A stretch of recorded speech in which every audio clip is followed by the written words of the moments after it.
Hello students, तो आज हम लोग बात करेंगे हमारे अगले टॉपिक के बारे में, जो कि लेक्चर नंबर 3 है हमारा। ऑलरेडी मैंने लेक्चर 1 और लेक्चर 2 ले लिया हुआ है इस चैप्टर के ऊपर। तो उसका जो लिंक है मैं आपको डिस्क्रिप्शन में दे दूंगा, इफ अगर आपको नहीं मिला होगा तो आज हम लोग शुरू करते हैं हमारा लेक्चर नंबर 3 किस टॉपिक पे, some basic concept of geometry, जो कि 9th स्टैंडर्ड के महाराष्ट्र स्टेट बोर्ड का पहला चैप्टर है। तो यहाँ हम लोग डिस्कस करने वाले हैं एक्चुअली में 1.3, बट 1.3 डिस्कस करने के पहले मैं आपको एक थियरम बताना चाहता हूँ जो कि बेसिक है, बेसिक थियरम है। और इस थियरम के बेस पे कुछ क्वेश्चंस भी आपको देखने मिलेंगे, अभी नहीं मिलेंगे लेकिन सेकेंड चैप्टर में जरूर आपको देखने मिलेंगे। तो ये थियरम उस हिसाब से इंपॉर्टेंट है, तो हम लोग ये थियरम पहले देख लेते हैं, फिर हम लोग 1.3 के बेसिक के बारे में कुछ बात करेंगे और देन हम लोग 1.3 आज सॉल्व करेंगे। ठीक है, तो 1.3 पूरा थियरी बेसिक है, तो वो शुरू करने के पहले मैं आपको थियरम दिखा देता हूँ। तो थियरम क्या है, देखिए जरा, लिखा हुआ ब्लैक बोर्ड पे, ऑलरेडी मैंने लिख के रखा हुआ थियरम। थियरम ये है कि अगर दो लाइन एक दूसरे को बाइसेक्ट करती है, टू लाइन्स अगर एक दूसरे को क्या करती है, बाइसेक्ट करती है किसी पॉइंट पे, तो जो एंगल क्रिएट होता है, एंगल, तो ऐसे 4 एंगल क्रिएट होते हैं वैसे देखा जाएगा तो जो चारों एंगल है ना, ये एक दूसरे के क्या होते हैं, एक्चुअली में 4 होते हैं, बट अपोजिट एंगल्स जो होते हैं ना, वो एक दूसरे के क्या होते हैं, कॉन्करेंट होते हैं। तो एक बार हम लोग स्टेटमेंट फिर से अच्छे से देख लेते हैं, फिर हम लोग सॉल्व करना शुरू करते हैं। तो देखिए स्टेटमेंट क्या है मेरा, the opposite angles are form by two intersecting lines are of equal measures. Equal measure मतलब क्या, कॉन्करेंट, बराबर। अगर एक एंगल का वैल्यू 80 डिग्री है तो उसके सामने वाले, अपोजिट बोला ना, तो अपोजिट उसके सामने वाला जो एंगल आएगा वो भी क्या होगा, 80 डिग्री का ही होगा।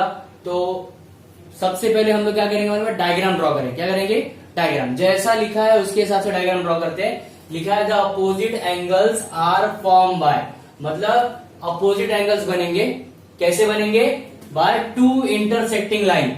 दो लाइन है जो एक दूसरे को क्या करती है, इंटरसेक्ट करती है। तो देख लेते हैं, अगर मैं इसका डायग्राम बनाऊं तो कैसे आएगा, ये एक लाइन ले लिया और दूसरा लाइन ऐसे ले लिया। देखिए यहाँ 2 लाइन हो गई, एक लाइन ये वाली, एक लाइन ये वाली। नाम दे देता हूं, इसका नाम दे दिया A B, line A B है, और दूसरे वाले का नाम दे दिया सी डी, बराबर। तो लिखा था the opposite angles are form by two intersecting line. तो 2 इंटरसेक्ट लाइन ये है। अब इससे अपोजिट एंगल कौन सा बनता है, ये देखिए, ये वाला एंगल इसके अपोजिट हो गया, और ये वाला एंगल इसके अपोजिट हो गया, बराबर। ये वाला एंगल इसके अपोजिट और ये वाला एंगल इसके अपोजिट। तो ये एंगल अगर 80 डिग्री का, तो ये भी कितने डिग्री का होगा, 80 डिग्री का। अगर ये एंगल 100 डिग्री का है, ये भी कितने डिग्री का होगा, 100 डिग्री का होगा।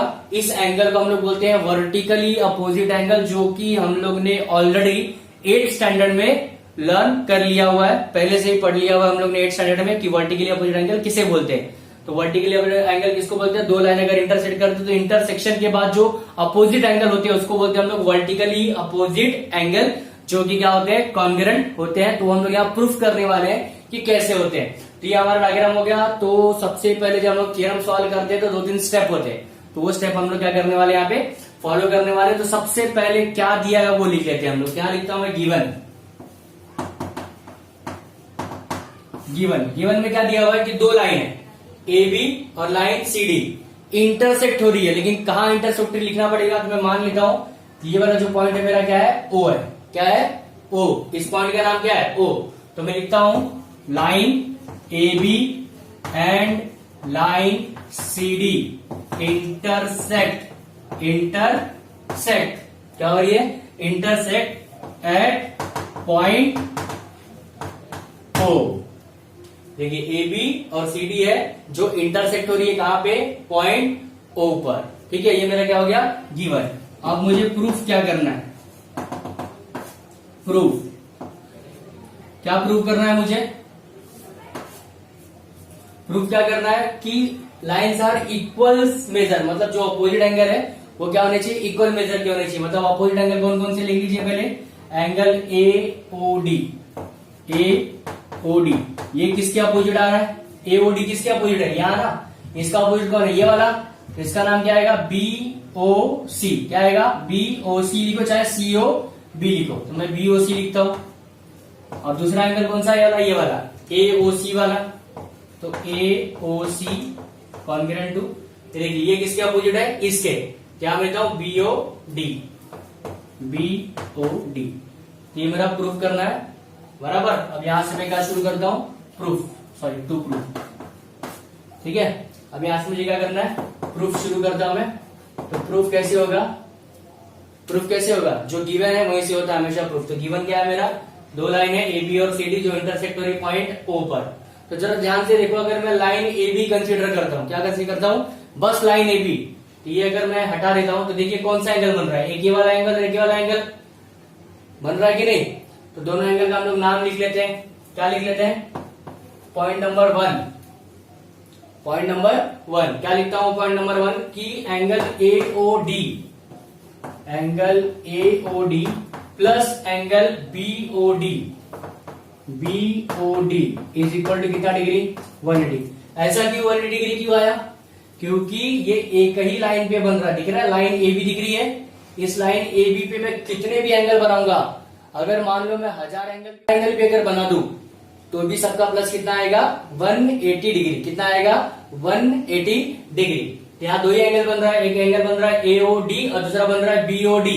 तो अगर मैं दोनों को प्लस करूंगा तो क्या आएगा, 180 डिग्री। अच्छा, ये कहां से आया, 8th स्टैंडर्ड का आप सेकंड चैप्टर याद कीजिए। उस सेकंड चैप्टर में हम लोगों ने देखा था कि एंगल इन लीनियर पेयर, मतलब एक ही लाइन पे सब एंगल को अगर मैं प्लस करूंगा तो आंसर कितना आता है, 180 डिग्री। तो वो कंसेप्ट यूज करके मैं लिख देता हूं, एंगल्स इन लीनियर पेयर। ठीक है, सेम ऐसी मैं दूसरा लाइन अज्यूम करता हूं। कौन सा, दूसरा लाइन। अभी मैंने क्या लिया था, AB लिया था, अब मैं क्या लेता हूं, CD ले लेता हूं, CD। तो इसको ढक देते हैं। इसको अगर मैंने ढका तो देखिए क्या आ रहा है, दो एंगल कौन सा बन रहा है, एक एंगल बन रहा है AOD, तो लिख दिया मैं AOD, और दूसरा एंगल कौन सा बन रहा है, AOC, तो लिख दिया मैंने AOC। ये भी कितना आएगा, 180, क्योंकि एक ही लाइन पे बन रहा है ना, है कि नहीं, एक ही लाइन पे बन रहा है। तो अगर एंगल एक ही लाइन पे बनता है तो क्या बोलते हैं उसको हम लोग, एंगल इन लीनियर पेयर। यहां फिर से लिखूंगा मैं, एंगल्स इन लीनियर पेयर। ये मेरा दूसरा हो गया। अब जरा ध्यान से पॉइंट नंबर 1 और पॉइंट नंबर 2 को देखिए। तो पॉइंट नंबर 1 और पॉइंट नंबर 2 का जो मेरा कौन सा साइड, इस साइड वाला बराबर, और इस साइड वाला, दोनों में ना इक्वल टू का साइन है।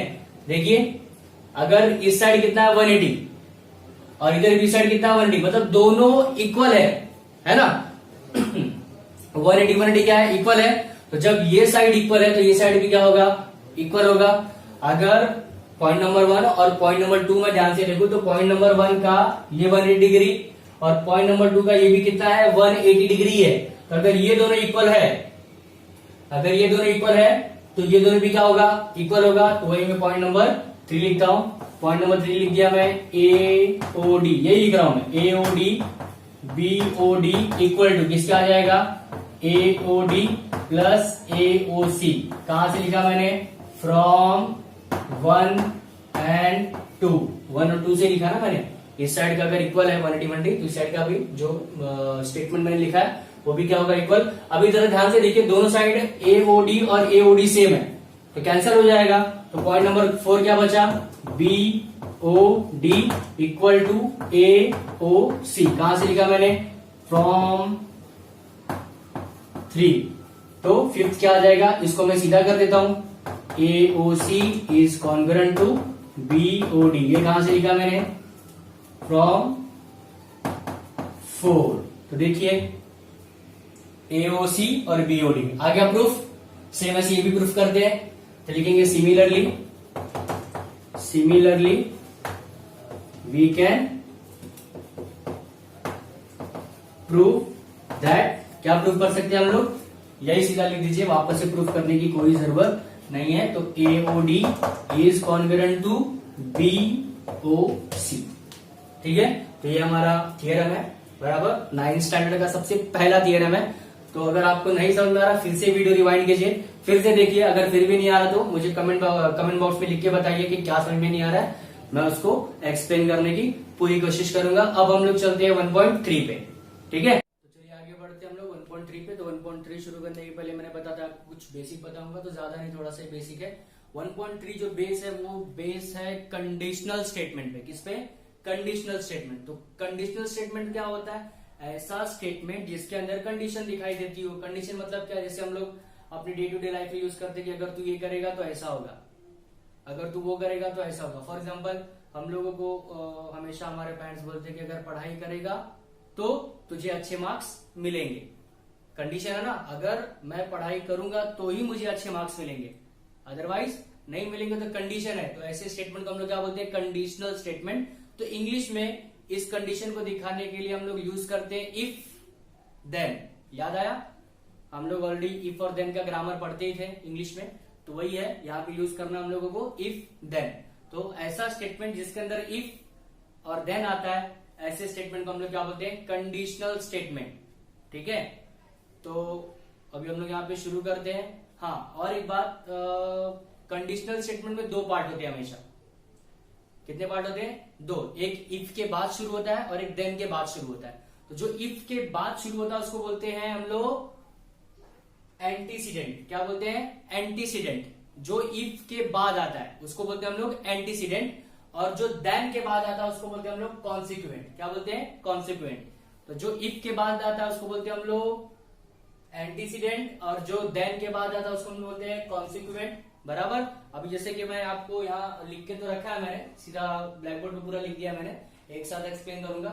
जैसे मान लीजिए यहाँ लिखा, देखिए if a quadrilateral is a parallelogram. तो ये जो यहां से लेके अ से लेके पैरेललोग्राम तक का जो लाइन है इसको हम लोग बोलेंगे एंटीसीडेंट। क्या बोलेंगे? एंटीसीडेंट। इसको दिख रहा है? इसको हम लोग बोलेंगे एंटीसीडेंट। और मैंने बोला जो देन के बाद तो उसको बोलते हैं हम लोग कॉन्सिक्वेंट। तो ये वाला जो पार्ट है, ये वाला, ये जो इतना सारा पार्ट है इसको हम लोग क्या बोलेंगे? कॉन्सिक्वेंट। क्या बोलेंगे? कॉन्सिक्वेंट। तो यही है। और अगर मुझे इसका कन्वर्स पूछा, क्या बोला? कन्वर्स। तो कन्वर्स में ज्यादा दिक्कत नहीं है। ये जो कॉन्सिक्वेंट था ना, इसको उठा के यहां रख देने का, और ये जो अपना एंटीसीडेंट था इसको उठा के यहां पे करना है। बस इतना ही करना है, मतलब पोजीशन चेंज करना है। क्या करना है? पोजीशन चेंज करना है। आपका जो एंटीसीडेंट है वो बन जाएगा कॉन्सिक्वेंट, और जो आपका कॉन्सिक्वेंट है वो क्या बन जाएगा? आपका एंटीसीडेंट। किसमें? अगर कन्वर्स बोला होगा तब। अगर कन्वर्स नहीं बोला है तो जो जैसा उसको वैसे रखेंगे। लेकिन अगर मेरे को क्वेश्चन बोल दिया कि write the converse of the following statement, मतलब जो स्टेटमेंट दिया रहेगा उसका मुझे क्या निकालना है? अगर कन्वर्स निकालना है तो कन्वर्स निकालते टाइम हम लोग क्या करेंगे? पूरा का पूरा स्टेटमेंट उल्टा कर देंगे। ठीक है, जो इफ के बाद आता था उसको हम लोग अब देन के बाद करेंगे, और जो देन के बाद आता था उसको हम लोग इफ के बाद में करेंगे। बस इतना ही करेंगे, मतलब यहाँ का उठा के यहाँ करना और यहाँ का उठा के यहाँ करना। इसी को हम लोग क्या बोलते हैं? कन्वर्स। क्या बोलते हैं? कन्वर्स। फिलहाल अब हम लोग शुरू करते हैं 1.3 का।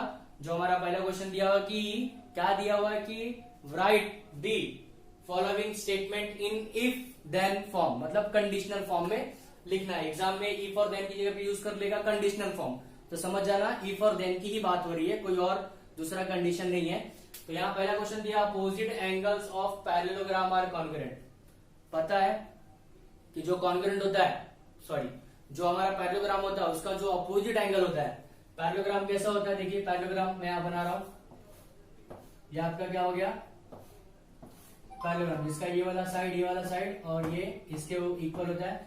अब यहाँ क्या बोला है कि the opposite angle of parallelogram, ये वाला एंगल इसके अपोजिट मतलब कॉन्ग्रुएंट होगा, और ये वाला एंगल इसके कॉन्ग्रुएंट होगा। तो ये बोला है कि opposite angles of a parallelogram are congruent, दोनों सेम होते हैं। इसको मुझे इफ और देन में करना है।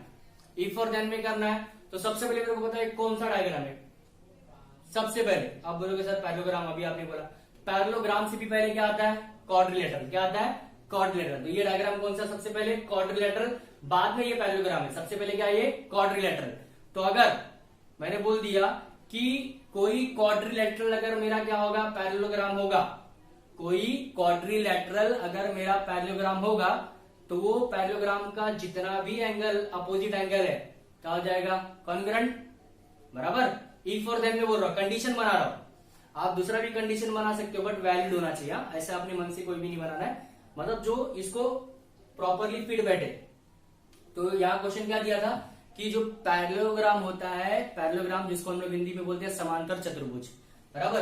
तो जो पैरेललोग्राम होता है उस पैरेललोग्राम का अपोजिट एंगल क्या होता है? कॉन्ग्रुएंट। ये मुझे लिख के दिया हुआ और बोला कि इसको कंडीशन में चेंज करो। तो कंडीशन में कैसे होगा, यहाँ पे सिंपल सा सेंटेंस है, इफ और देन तो है नहीं कि मैं डायरेक्ट उसको कर लूं। तो इफ और देन में कन्वर्ट करने के लिए मैंने क्या बोला, सबसे पहले कौन सा डायग्राम आता है, क्वाड्रिलेटरल आता है, बराबर। क्वाड्रिलेटरल आता है तो क्वाड्रिलेटरल अगर पैरेललोग्राम निकला, क्वाड्रिलेटरल अगर पैरेललोग्राम निकला तो इस पैरेललोग्राम के अपोजिट एंगल क्या होंगे, कॉन्ग्रुएंट। बस इतना सा लिखना है। अब इसको हम लोग इंग्लिश में कैसे लिखेंगे देखते हैं। If a quadrilateral is a parallelogram, कब से बोलते आ रहा हूं मैं, then the opposite angle of that parallelogram are congruent. खत्म। इफ और देन ऐसे ही करना है। चलिए अगला क्वेश्चन देख लेते हैं। The diagonals of rectangle are congruent. Same question है। तो सबसे पहले वो रेक्टेंगल है क्या, क्वाड्रिलेटरल। क्या है, क्वाड्रिलेटरल। लिखोगे if a quadrilateral is a rectangle then diagonals are congruent. तो if quadrilateral is a rectangle then diagonals are congruent. Simple सा है, ज्यादा कुछ करना नहीं है। बस अगर आपको डायग्राम कोई भी क्वाड्रिलेटरल वाला समझ रहा, सबसे पहले लिखने का क्वाड्रिलेटरल लिखने का। If quadrilateral is rectangle, if quadrilateral is parallelogram, if quadrilateral is अ कोई भी मतलब जैसा भी आपको क्वाड्रिलेटरल दिखाई दे उसका नाम लिखना, देन जो प्रॉपर्टी दी है उसको आगे करना है, कंटिन्यू। अब देखिए यहाँ पे थोड़ा सा बड़ा है। क्या बड़ा है, इन एन आइसोसीलस ट्राइंगल। कोई आइसोसीलस ट्राइंगल है तो मैं आपको आइसोसीलस ट्राइंगल बना के बताता हूं। आइसोसीलस में ये दोनों साइड क्या होते हैं, इक्वल होते हैं। तो in isosceles triangle the segment joining the vertex and the mid point of the base, मतलब यहाँ ये वर्टेक्स है आपका और यहां से एक सेगमेंट ड्रॉ किया जो उसके बेस पे जाके मिलता है। ये उसका बेस है, बराबर। ये उसका बेस है, उसके बेस पे जाके मिलता है। Of the base is perpendicular to the base, मतलब ये जो सेगमेंट मैंने यहां से खींचा है ये अगर इस बेस के मिड पॉइंट पे जाके मिलता है तो ये जो लाइन है इस बेस पे क्या होता है, परपेंडिकुलर। ऐसा बोला है इन लोगों ने। वापस बोलू क्या लिखा, देखो क्या लिखा है, in an isosceles triangle. In an isosceles triangle, तो आइसोसीलस ट्राइंगल के दोनों साइड क्या होते हैं, इक्वल होते हैं। हाँ, the segment joining the vertex and the mid point of the base.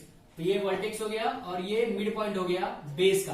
तो जो सेगमेंट इसको ज्वाइन करेगा वो सेगमेंट बेस पे क्या होता है, परपेंडिकुलर। बेस पे क्या होता है, परपेंडिकुलर। ये मुझे लिख के दिया है। अब इसको इफ और देन में कन्वर्ट करना है। किसमें करना है, इफ और देन में। तो बहुत इजी है, ज्यादा कुछ करना नहीं। देखो क्या लिखा हुआ है, सेम ये इफ, अभी क्या लिखा है, आइसोसीलस ना, तो इसका उल्टा, अगर मेरा ट्राइंगल आइसोसीलस हुआ तो, अगर मेरा ट्राइंगल आइसोसीलस हुआ तो जो मेरे को दिया वो लिख देंगे सीधा। तो लिखेंगे इफ ट्राइंगल इज एन आइसोसीलस। यहां क्या दिया था, इन एन आइसोसीलस ट्राइंगल, मतलब पहले से ही बोल के रखा है कि मेरा आइसोसीलस ट्राइंगल है। यहां मैं इनडायरेक्ट बोलता हूं ना, ट्राइंगल क्या है, आइसोसीलस है, बराबर। तो देखते क्या लिखाएगा, if triangle is an isosceles, if triangle is an isosceles then आगे का पूरा जो भी स्टेटमेंट है सीधा लिख दो। Segment joining the vertex and mid point of the base. लेकिन किसका, उस ट्राइंगल का। तो लिखेंगे the segment joining vertex of a triangle and mid point of the base is a perpendicular to the base. तो यहाँ पे हमारा ये 1.3 का पहला जो क्वेश्चन है वो उन्होंने कवर कर लिया है। अब हम लोग चलेंगे क्वेश्चन नंबर 2 पे। देखिए बहुत इजी है, ज्यादा कुछ करना नहीं है। फिर भी नहीं समझ में आता, वीडियो को फिर से रिवाइंड कीजिए, फिर से देखिए, समझ में आ जाएगा। बहुत इजी टॉपिक है। अब हम लोग चलते हैं क्वेश्चन नंबर 2। नंबर 2 क्या दिया, देखिए, right the converse of the following statement. मतलब मुझे नीचे 3 स्टेटमेंट दिया हुआ है, इन तीनों स्टेटमेंट का मुझे कन्वर्स लिखना। बट कन्वर्स लिखने के पहले आपको स्टेटमेंट को इफ और देन में कन्वर्ट करना पड़ेगा, देन आप उसको कन्वर्स कर पाओगे, अदरवाइज कन्वर्स नहीं कर पाओगे। तो मैंने ब्लैक बोर्ड पे डायरेक्ट आंसर लिख के रखा हुआ है, बट पहले मैं आपको बताऊंगा इफ और देन में कैसे करेंगे, फिर उसका हम लोग क्या करेंगे, इंटरचेंज। क्या इंटरचेंज, यहाँ पे जो मैंने लिखा था लास्ट वाले थोड़ी देर पहले, एंटरसीडेंट और कॉन्सिक्वेंट। तो एंटरसीडेंट को हम लोग क्या करेंगे, कॉन्सिक्वेंट पे, और कॉन्सिक्वेंट कहाँ उठा के डालेंगे, एंटासीडेंट पे। मतलब इफ के बाद जो आ रहा है उसको हम लोग देन के बाद कर देंगे, और जो देन के बाद आ रहा था वो कहाँ कर देंगे, हम लोग इफ के बाद कर देंगे। तो हमारा कन्वर्स आ जाएगा।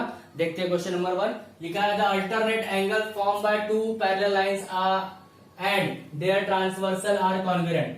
तो 2 पैरेलल लाइन होना चाहिए। तो देखिए यहाँ मेरा 2 पैरेलल लाइन मैंने लिख दिया, कर दिया, और एक उसका क्या लिख दिया, transversal.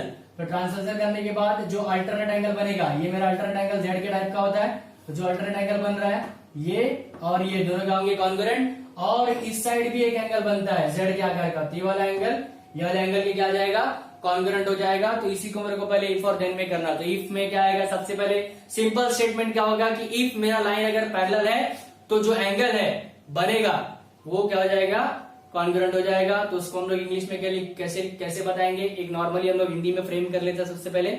If lines are parallel and intersected by a transversal then the pair of alternate angles are congruent. अब इसको उल्टा कर देते हैं, जो कॉन्ग्रुएंट वाला पार्ट है उसको पहले और जो पैरेलल वाला लाइन है उसको बाद में करते हैं। तो लिखेंगे if alternate angle made by to line and its transversal. मैंने बोला ना, जो देन के बाद था एंगल वाला पार्ट उसको पहले करेंगे, और जो पैरेलल लाइन वाला पार्ट था उसको हम लोग देन के बाद करेंगे। तो वही कर रहा हूं मैं, सबसे पहले अल्टरनेट एंगल वाला पार्ट लिख रहा हूं मैं। तो the alternate angles form by या फिर made by two lines and its transversal. हमेशा अल्टरनेट एंगल कैसे बनता है, दो पैरेलल लाइन और एक ट्रांसवर्सल से बनेगा। तो लिखना पड़ेगा मुझे, if alternate angles made by two lines and its transversal are congruent. अगर कॉन्ग्रुएंट है तो वो लाइन क्या होगी, parallel, then lines are parallel, जो हो गया मेरा कन्वर्स। समझा? तो कन्वर्स करने के पहले सबसे पहले आपको क्या पता होना चाहिए, इफ और देन वाला, देन आप उसको कन्वर्स कर सकते हो। आप जैसा इफ और देन फ्रेम करोगे उसके हिसाब से आपका कन्वर्स बनेगा। अभी दूसरा क्वेश्चन देख लेते हैं। लिखा है इफ, यहां पहले से इफ और देन में करके दिया हुआ है। If a pair of interior angle made by a transversal of two lines are supplementary then the lines are parallel. सबसे पहले से ही करके दिया हुआ, तो इसका उल्टा कर देंगे हम लोग।